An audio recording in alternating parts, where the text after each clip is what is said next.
Assalamualaikum warahmatullahi wabarakatuh.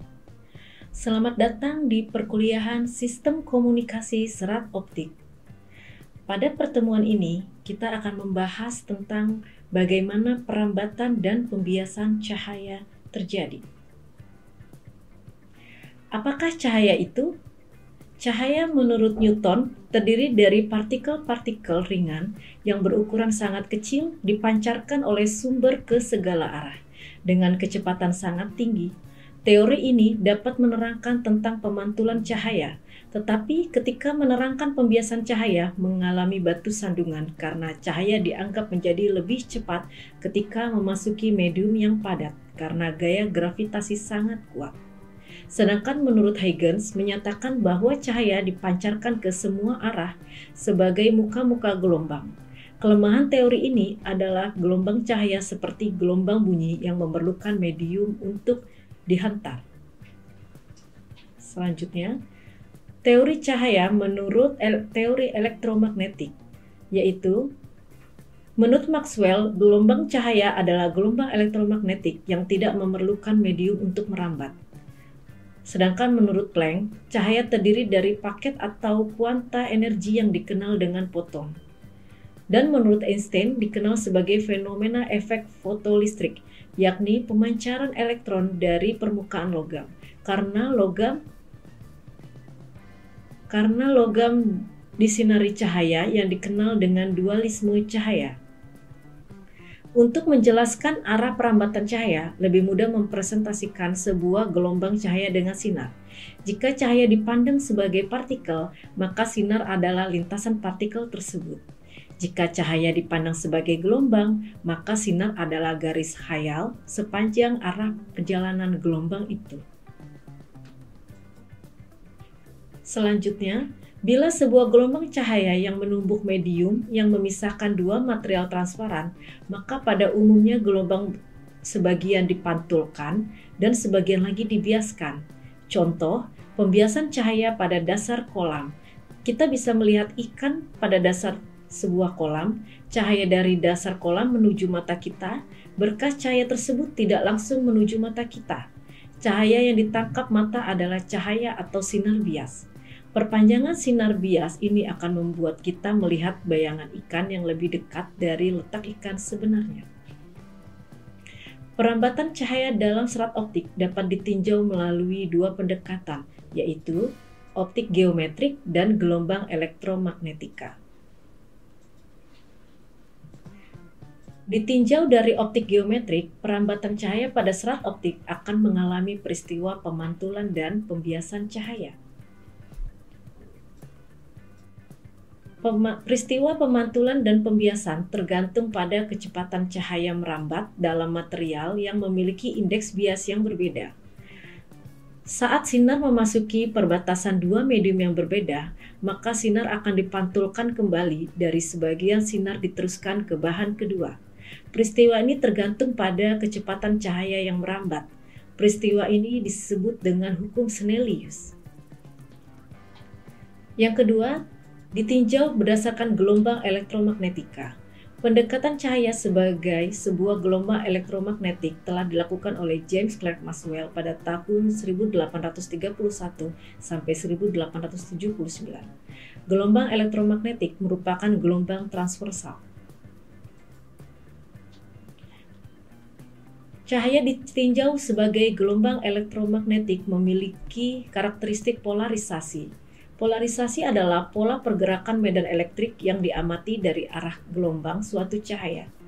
Polarisasi bila cahaya bergerak ke arah tertentu. Arah polarisasi dicirikan dengan arah vektor medan listrik dan arah vektor medan magnet. Berikut adalah polarisasi linier, polarisasi sirkular, dan polarisasi elips.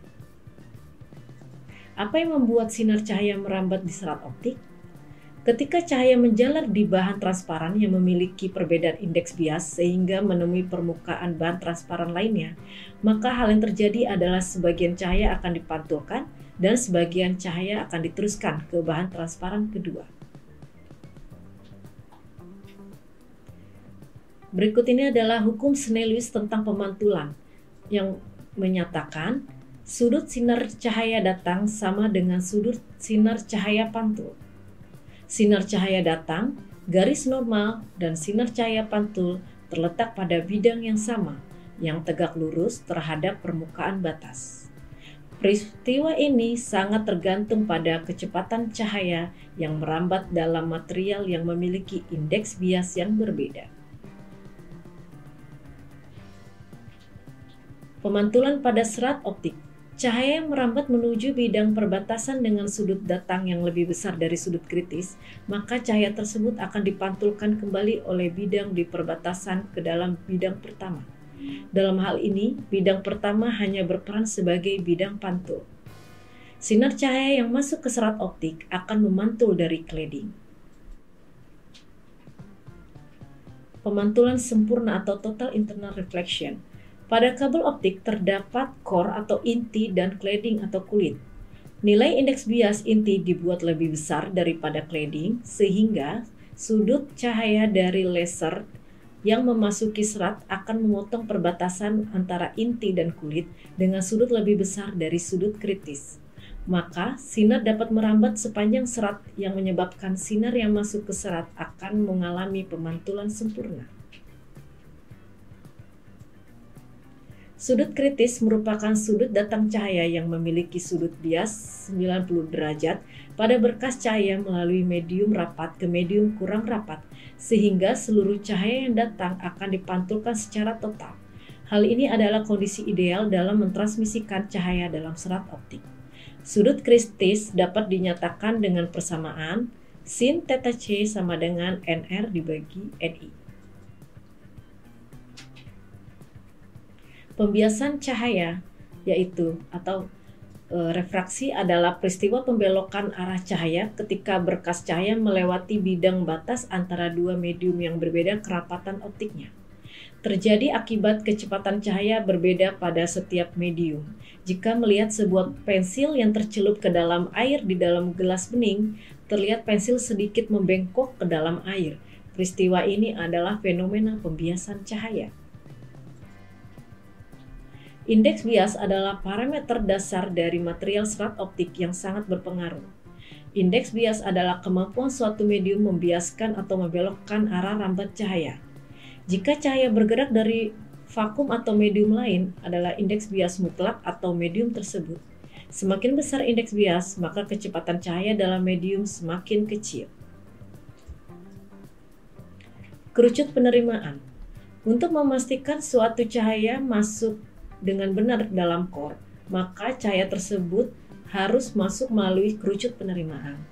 Kerucut penerimaan atau numerical aperture yaitu fungsi perbedaan antara indeks bias antara core dan cladding, di mana kerucut penerimaan diperoleh dengan memutar sudut penerimaan dengan sumbu serat optik. Setiap cahaya yang diarahkan ke ujung serat di dalam kerucut akan diterima dan diteruskan ke ujung jauh.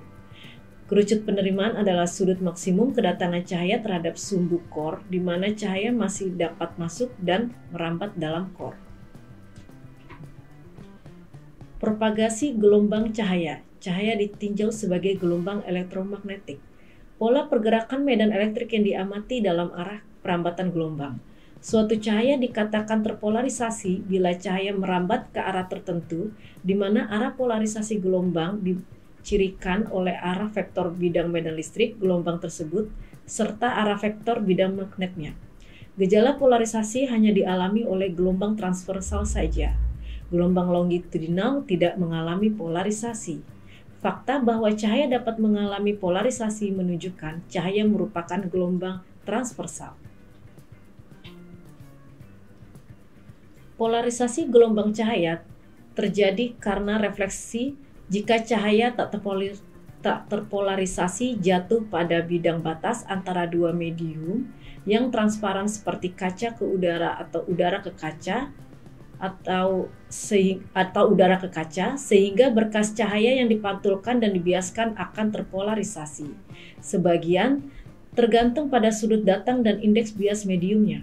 Pemantulan akan menghasilkan cahaya terpolarisasi jika sinar cahaya pantul dan sinar cahaya biasnya membentuk sudut 90 derajat, di mana arah getah sinar cahaya pantul yang terpolarisasi akan sejajar dengan bidang pantul.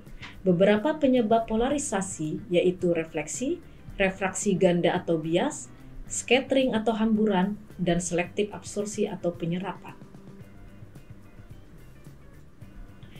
Beberapa jenis polarisasi gelombang cahaya yaitu polarisasi linear, polarisasi sirkular, dan polarisasi elips. Definisi mode. Perambatan cahaya dalam serat optik sebagai mode pandu gelombang. Cara kerja pandu gelombang adalah sifat cahaya ketika terkena permukaan zat dengan indeks bias yang berbeda. Setiap mode pandu gelombang menggambarkan distribusi medan listrik dan medan magnet yang tidak berubah pada perambatan cahaya dengan arah sumbu, sehingga cahaya dapat dipandu di dalam serat optik. Gelombang terpandu terdiri dari ray optik dan mode gelombang. Untuk ray optik, gambaran mengenai mode-mode terpandu dijelaskan sebagai berkas yang berpropagasi melalui lintasan zigzag yang merupakan akibat dari pemantulan total berdasarkan pada hukum Snellius. Sedangkan mode gelombang yaitu jumlah mode yang merambat sepanjang bumbung gelombang bergantung pada panjang gelombang dan ukuran pada bumbung gelombang. Jumlah mode yang dibawa tergantung faktor yang dominan yaitu diameter atau ukuran inti. Gelombang terpandu pada ray optik terdiri dari step index dan gradient index, di mana untuk step index karakteristik memiliki nilai indeks yang homogen dalam core dan indeks bias core lebih besar daripada cladding. Sedangkan untuk tipe gradient index memiliki indeks bias menurun secara bertahap mulai dari sumbu core hingga ke batas core cladding. Mode gelombang dibedakan menjadi single mode dan multi mode. Untuk single mode atau SM menampung satu mode penjalaran gelombang. Diameter intinya sekitar 8-12 mikrometer sehingga mode dasar saja yang merambat. Sumber cahayanya yaitu laser diode dan kapasitas informasi sebesar 100 Gbps. Sedangkan jenis multimode atau MM menampung beberapa mode penjalaran gelombang. Ukuran core sebesar 50-100 mm, sedangkan numerical aperturnya sebesar 0,2. Bandwidthnya 1 Gbps.